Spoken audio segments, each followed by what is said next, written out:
Hello, Internet, and welcome back to another episode of Mi La Prensa.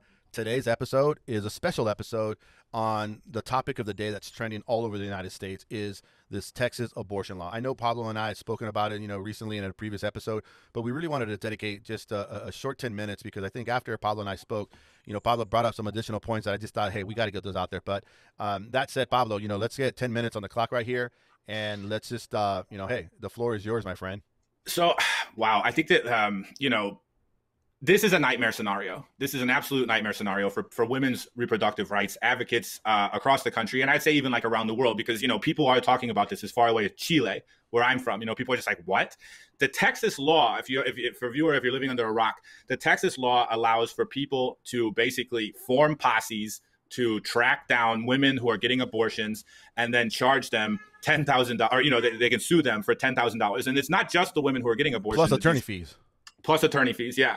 And it's not just the women, it's the doctors, it's even the Uber drivers. Right. If you take an Uber to get an abortion and the Uber driver can be tracked down, the Uber driver too can be sued for $10,000. Now, this is an incredibly draconian measure. The Supreme Court declined to intervene, right? And I think that anybody, if you want some good reading, if you want some good shade, like some excellent legal shade, read what Sonia Sotomayor had to say about this, Justice Sotomayor. Read what Justice Kagan had to say about this. It's a disaster. And honestly, like for the women, for the women's rights, for the women's issues reporters, for the gender reporters, I think some people call it the gender beat, right? They've got their work cut out for them now because, oh my God, there are a lot of poor women, especially from underprivileged communities, communities of color, poor white women who are about to suffer big time under the yoke of this theocratic policy push in the Texas State House. So people like Laura Bassett at Jezebel, she just got hired as the new editor-in-chief of Jezebel, an outstanding publication that's covered women's rights with breaking news and snark for the longest time, which I love. I absolutely love Jezebel. The 19th News, which is, I understand it, is based in Texas. The 19th News is another outlet that's doing groundbreaking work in covering gender in the United States. These types of outlets couldn't have come along. They couldn't be better. Like they just have. Yeah, they couldn't be better positioned here. They have so much work cut out ahead of them. With luck, they're going to be able to give us the news and information as a trusted source within the abortion rights debate, right? Because, I mean, the Republican push to end abortion rights, this is just the opening shot of a new battle, right? Oh, yeah. To roll back Roe versus Wade, to roll back a woman's right to choose, right? Absolutely. And especially like what's happening in Texas, I mean, whatever bills were being written in other states are probably being ripped up and they're being rewritten in the same vein as the Texas bill. I mean, they're just like, all right, let's go time. I think, you and I think you mentioned when we were talking briefly that even DeSantis is like thinking about doing the same thing in Florida. I mean, yeah, like, even Florida Governor Ron DeSantis is doing the same thing. And the question is, like, who can Democrats out-organize the anti-abortion push by Republicans? Like, because ultimately I see it as an organizing battle, right? Abortion voters vote. That's one thing that's absolutely key to understanding this dynamic. If you're a lawmaker, right, and like when I grew up in Missouri's 2nd Congressional District, my congressman growing up was Todd Aiken, Representative Todd Aiken. Now, Congressman Todd Aiken was completely disgraced and run out of Congress for saying that, women have certain mechanisms for detecting, quote, legitimate rape. I remember that. I remember that story. Yes, I remember that. Yeah. It was such a bad thing to say. And at the time, anyway, he got run out of Congress for it. Now, the question is, if he said something like that today, do you think that Kevin McCarthy would run him out of the House Republican caucus? No, or would Todd Aiken survive? He'd give him like the most cush committee seat. Right, the healthcare committee. Yeah, he would. He'd give him the healthcare committee. Right. It's just, we're in a new time, and I do wonder if reproductive rights advocates are going to be able to rise to the occasion. I remember the day here in Washington that Brett Kavanaugh was confirmed to his Supreme Court seat, right? And there were a lot of tears. Like a lot of tears on the mall that day. A lot of women were out there crying. A lot of men were out there crying because they saw kind of like the writing on the wall. Right. When Amy Coney Barrett went through her testimony, went through her confirmation process through the Senate, again, when she was confirmed, a lot of tears, like a lot of tears. But the people who confirmed Brett Kavanaugh, like Susan Collins of Maine, they're still in power. Yeah. So the question is like, what have you done about it, right? Like what specifically in terms of your own political organizing as a gender or reproductive rights advocacy community? Yeah. By the way, Susan Collins just came out, and I just read an article that she's like, she's like feels like that it's like what's happening, it's wrong, and it's like, dude, come on, it's like you did this. It's like don't try to cover it. It's like you did this. I mean, you had the power then, and you didn't. Oh, he's going to protect. It's precedent, dude. Come on. No, Roe versus Wade is concrete. You know what? It's like someone should have told her, hey, you know what? He really only cares about beer, and that's it. So he doesn't care Well, about women. Well, the thing is, interestingly enough, to Brett Kavanaugh's credit, for what it's worth, right? His entire staff is women. His entire staff of women, and I've spoken with women who are aides to Brett Kavanaugh, and the ones who I've spoken to anyway, have all vouched for him as being like the best boss ever. So I mean, I don't know. Right. I don't know. This is not necessarily the world where I operate in. I like to I cover immigration politics. I cover U.S. Latin American relations now in Congress.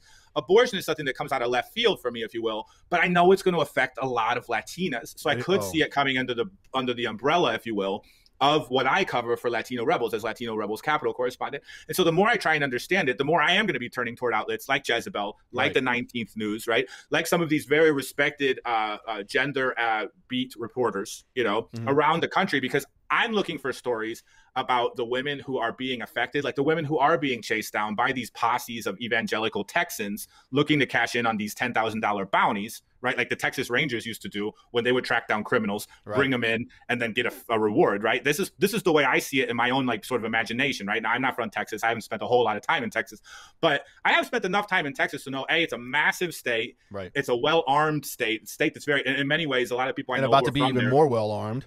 Right, about to be even more well-rounded by the loosening of gun rights, where pretty much anybody can go in and buy a gun now.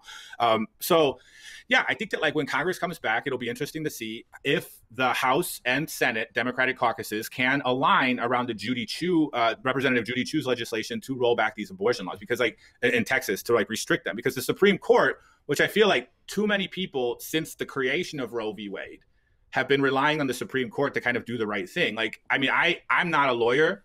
I love Sonia Sotomayor because she's Latina and I think she's awesome. So when she says something like that, this is a patently unconstitutional thing that the majority in the Supreme Court has been completely irresponsible about, and Justice Kagan supports that too. It's just like, okay, well, I'm listening. I'm definitely listening. You know what I mean? Like I said, not my topic, abortion, not my topic necessarily on a daily, right? But it is something that's going to affect all of us, right? It's going to affect all of us because it is part of the continuing war on poor people, and in this case, poor women, right? It's not the rich white chick in the rich white woman in Dallas, right? Who gets hop pregnant on a private plane and fly to California, fly wherever, or Mexico, you know what I mean? They'll be fine.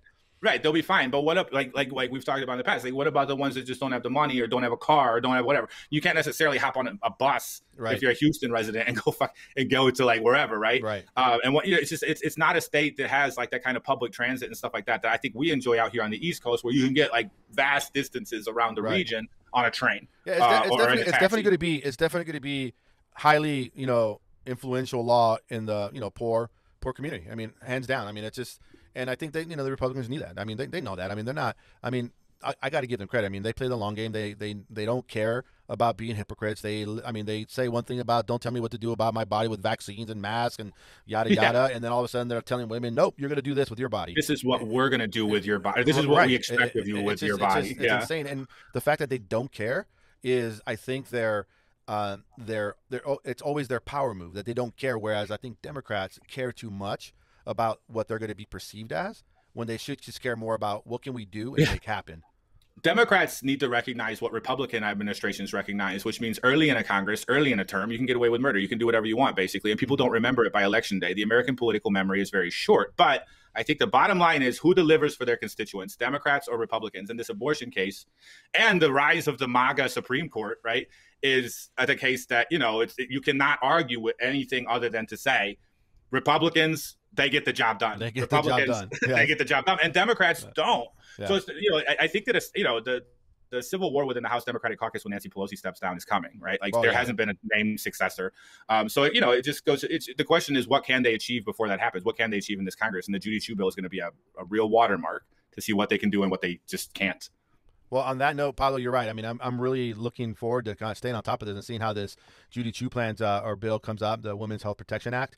But yeah, that said, let's keep an eye on that. Let me know what you hear when you get back in, back to work in the halls of Congress when the recess is over, because I think you're going to start to probably have to be asking some questions about how this Texas law is going to affect, Latino communities, because Texas is second largest state in the country population wise, and probably the second largest state population wise with Hispanic and Latinos as well. So it's going to affect a lot of our communities. So, well, that said, Pablo, thank you again for coming on and talking about this highly important topic. Again, I think you mentioned it. We're two guys. I mean, I'm pro-choice. I know you're pro-choice based on what we talked about, but this is definitely something that I think is going to come in and affect our community. So with that said, Pablo, how do you what do you always say at the end of our show? That's a wrap.